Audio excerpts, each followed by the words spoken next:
শুভ সকাল বন্ধুরা, কেমন আছো সবাই? আশা করি তোমরা যে যেখানেই আছো সুস্থ আছো, ভালো আছো। আমি এসএসজি চ্যানেল থেকে সবাইকে জানাই আন্তরিক শুভেচ্ছা, অভিনন্দন ও আমার প্রাণ ভরা ভালোবাসা। তো দেখো, আজকে চলে আসলাম তোমাদের জন্য নতুন একটা ব্লগ নিয়ে। ব্লগটি যদি ভালো লাগে তাহলে অবশ্যই লাইক করো, কমেন্ট করো আর চ্যানেলটি সাবস্ক্রাইব করে আমার পাশে থেকো আর বন্ধুদের মাঝে শেয়ার করো, যাতে আমার ভিডিওটা সবার কাছে পৌঁছে যায়, প্লিজ বন্ধুরা। তো দেখো, আমি আজকে সকাল সকালে চলে আসলাম গরুর ঘরে, গরুর ঘরে পরিষ্কার করার জন্য। দেখো কত পটি করে দিয়েছে, চুনা কাদা একদমই ময়লা করে ফেলেছে। তাই এগুলো তো পরিষ্কার করতে হবে, তারপরে হচ্ছে আমাদের খাওয়া দাওয়া।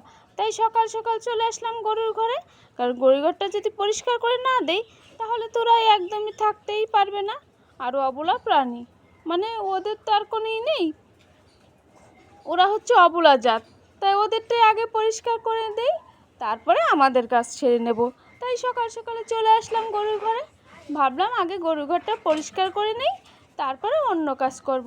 আর যে বর্তমানে যে বৃষ্টির অবস্থা, দেখা যায় পটি টটি ফেলা অনেক সমস্যা হবে। তাই আগেই চলে আসলাম গরুর ঘরে, ভাবলাম গরুর ঘরের পটি টটি আগে ফেলে দেই, তারপরে হচ্ছে অন্য কাজ করি। তা না হলে তো এই গরুর ঘরে পটি নিয়েও অনেক সমস্যা হবে, কারণ অনেক দূরে ফেলতে হয়। তো তাই আগে গরু ঘরে চলে আসলাম। তো দেখো, গরুগুলো শান্তভাবে দাঁড়িয়ে রয়েছে, আর যে প্রচণ্ড গরম পড়ছে বলে বোঝাতে পারবো না, মনে হয় এক্ষুনি বৃষ্টি হবে। সেই জন্য দেখো ফ্যানটাও চালিয়ে দিয়েছি। নিজেরা একটু গরম লাগলে কেমন লাগে বলো বন্ধুরা? তো যাই হোক, গরুগুলোর এখন আমি ঘরটা ভালো করে পরিষ্কার করে দিয়ে তারপরে অন্য কাজ করব, কারণ আগেই ওদেরটাই করে নেই, দেখি ওরা একটু শান্তিভাবে থাকতে পারে। এই দেখো, পাকার উপর এতটা পিছলি হয়েছে, হাঁটা চলাই কষ্ট হচ্ছে।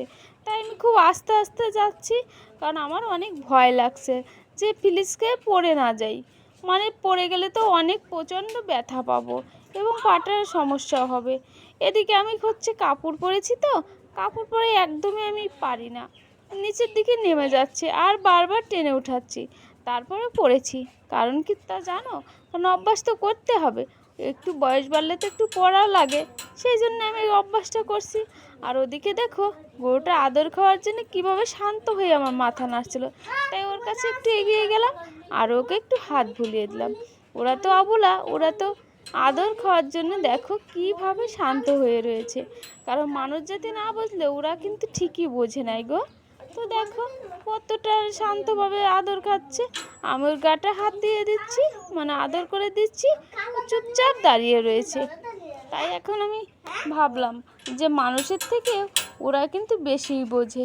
তোমরা দেখবা কোনো গরু, ছাগল, হাঁস, মুরগি যদি খুবই ভালোভাবে পোষা যায়, কিছুদিন পরে দেখবা তোমার খোঁজই নিবে। কিন্তু মানুষ জাতিকে যদি তুমি ভালোভাবেই করো, সময় চলে গেলে কিন্তু আরই করবে না। তো যাই হোক, কথা বলতে বলতে অনেক সময় হয়ে গেছে, এখন আমি গরু ঘরটা ঝাড় দিয়ে নিই। সুন্দর করে ঝাড় না দিলে তো গরু ঘরটা শুকাবে না, যতই ফ্যান চালানো থাক। কারণ সে ছোটো শলা দিয়ে ঝাড় না দিলে কিন্তু এই চুনা কাদাটাও যাবে না, সেই জন্য আমি সুন্দর করে ছোটো শলা দিয়ে ঝাড়টা দিয়ে দিচ্ছি। কারণ গরু ঘরের ভিতরে যে একটা দাড়ি দাড়ি টানা আছে, ওর ভিতরে তো চুনাটা লেগে থাকে।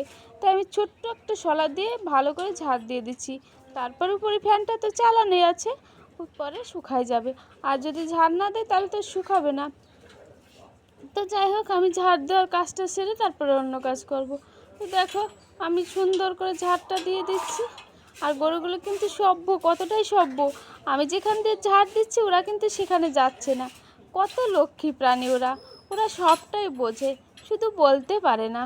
তো দেখো, আমার প্রায় ঝাড় দেওয়া কমপ্লিট হয়ে গেছে, আবারও মাথা নাড়ছে, তাই ওকে একটু আদর করে যাই। কারণ আমার এখন প্রায় সময় হয়ে গেছে ঝাড়টা দিয়ে আমি রান্নাবান্নার কাজে বেরোবো। বাবু সোনা কোথায় গেছে সেগুলো দেখবো। তো দেখো, আমি বলতে বলতে শেষ করে ফেলেছি ঝাড় দেওয়াটা। ওদিকে দেখো, বাবু সোনা খাটের উপর বসে খেলতে শুরু করে দিয়েছে। দেখো লায়নটা নিয়ে কিভাবে খেলা করছে, ওদেরই তো এখন সময় গো বন্ধুরা, তাই না? যাই হোক, আমি ওইসব বাবু সোনার কাছ থেকে এসে এখন রান্নাবান্না চুলায় দিয়েছি, স্নান টান করে রান্নার কাছে চলে এসেছি, কারণ অনেকটাই বেলা হয়ে গেছে, আমাদের তো ক্ষুধা লেগে গেছে, আমাদেরও তো খাওয়া দাওয়া করতে হবে। তাই যে পরিমাণ বেলা হয়েছে সেই জন্য তাড়াতাড়ি চলে আসলাম স্নান করে। এখন খাওয়ার টাইম প্রায় হয়ে গেল। এদিকে সোনাবাবুকে খেতে দিতে হবে। সোনাবাবু এসে তো খুব আড়াআড়ি করবে। আর ওইদিকে বাবা গাছের কাঁচকলা নিয়ে এসেছে। কাঁচকলা দিয়ে হচ্ছে তেলাপিয়া মাছ রান্না করব। গরিবের মাছ তো, মানে অল্প পরিমাণ টাকার, তাই আমরা খেয়ে থাকি সিলভার কাপ তেলাপিয়া এইসবই। কারণ কি, এসব ছাড়া তো আমাদের বড় ভালো মাছ কিনে খাওয়ার মতো সামর্থ্য নেই। তাই এইসব খেয়েই আমাদের চাহিদা মেটে। তো তোমাদের মাঝে যে রান্নার ভিডিওগুলো আমি শেয়ার করব, কিভাবে করব বলো? কারণ রান্নার ভিডিও শেয়ার করলে তো ভালো মাছ লাগে, ভালো মানে সব কিছু লাগে, তারপরে সে শেয়ার করতে হয়। তা না হলে তো কেউ দেখবে না।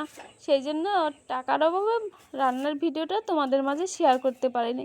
কারণ আমরা তো সামান্য কিছু খেয়ে জীবিকা নির্বাহ করি। ওইসব আর তোমাদের মাঝে শেয়ার করলে তো তোমরা দেখবা না। সেই জন্য আর রান্নার ভিডিও আমি তোমাদের শেয়ার করতে পারি না। মনের দুঃখ মনে রেখে এইভাবেই ভিডিও করে যাচ্ছি। আর তো যাই হোক, ভিডিও তো করে যাচ্ছি, আর নেটওয়ার্কের যে সমস্যা, তাতে আমার টাকারও সমস্যা হয়ে যায়। আর এদিকে কোনো ভিউ বাড়ছে না, সেদিকেও চিন্তা হচ্ছে যে এত টাকা খরচ করে ভিউ বাড়ছে না। অনেক আশা একটি স্বপ্ন নিয়ে একটি ইউটিউব চ্যানেল খুলেছিলাম, কিন্তু সে কী হবে বুঝতেই পারছি না। তো যাই হোক, কথাটা ভাবতে ভাবতে আমি যে কাঁচকলাগুলো কিন্তু কেটে নিচ্ছি, আর তোমাদের কাছে এগুলো শেয়ার করছি। কারণ তোমরা যদি কমেন্ট লাইক না করো, তাহলে তো আমার আর ভিডিও করাই হবে না। কারণ অনেক দিন হয়ে গেছে চ্যানেলটা, তবুও চ্যানেলটার কোনো গতি বাড়ছে না। এই জন্য আমার মনটা একদমই খারাপ। কী করব ভেবে পাচ্ছি না। যে এখন যে নেটওয়ার্কের দাম, তাহলে মনে হয় আর কিছুদিন পরে আমার করাই হবে না ভিডিও। কারণ কি, আমি রান্নার ভিডিও করব, তাতে তো অনেক ব্যয়বহুল, তাতেও আমি পারছি না। তাহলে আমি কি করব বলো বন্ধুরা? একটু কমেন্টে অবশ্যই জানিও যে কোন দিক দিয়ে আমি এগোবো। আর এদিকে তোমরা তো দেখতেই পাচ্ছ যে আমাদের পরিবারটা কীরকম। কারণ মা কী কাজ করে খায়, তোমাদেরকে তো দেখাইছি কত কষ্টের উপর আমাদের জীবিকা নির্বাহ করা হয়, সেটা তো তোমাদের দেখাইছি, শেয়ার করেছি। তাহলে এরকম গরিবের রান্না তো আর তোমাদের মাঝে শেয়ার করলে তোমরা তো দেখবে না, তোমরা তো লাইক কমেন্ট করবে না। একজন করবে হয়তো, 10জন করবে না। সেই জন্যেই আর আমি পারিনি গো বন্ধুরা। কীভাবে করব? যদি ভালো মাছ, ভালো তরকারি এসব কিনতে পারতাম, ভালো আইটেম করে রান্না করে দেখাতে পারতাম, হয়তো সবাই লাইক কমেন্ট করতো। কিন্তু সেটা সামর্থ্য তো আমার নেই। এই দেখো, বাবা যে কাঁচকলা এনেছিল, তেলের পর দিয়েছি। তেলের অভাবে ও ঠিক মতন ভালোভাবে রান্না করতে পারি না। এই যে এখন কলাটা নাড়াচাড়া করে জল দিয়ে দিলাম। তো দেখো, জলটা দিয়ে দিলাম, শুধু কলা দিয়েই রান্না করছি।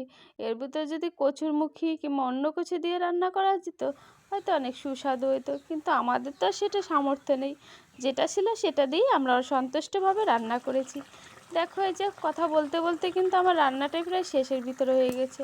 এই তো তরকারিটা হয়ে গেছে গো বন্ধুরা। দেখতে কেমন হয়েছে তরকারিটা অবশ্যই কমেন্টে জানাও। আর ভিডিওটি পুরোটাই দেখেছো, এর জন্য ধন্যবাদ। আজকের মতন এখানেই বন্ধুরা, সবাই ভালো থেকো, সুস্থ থেকো।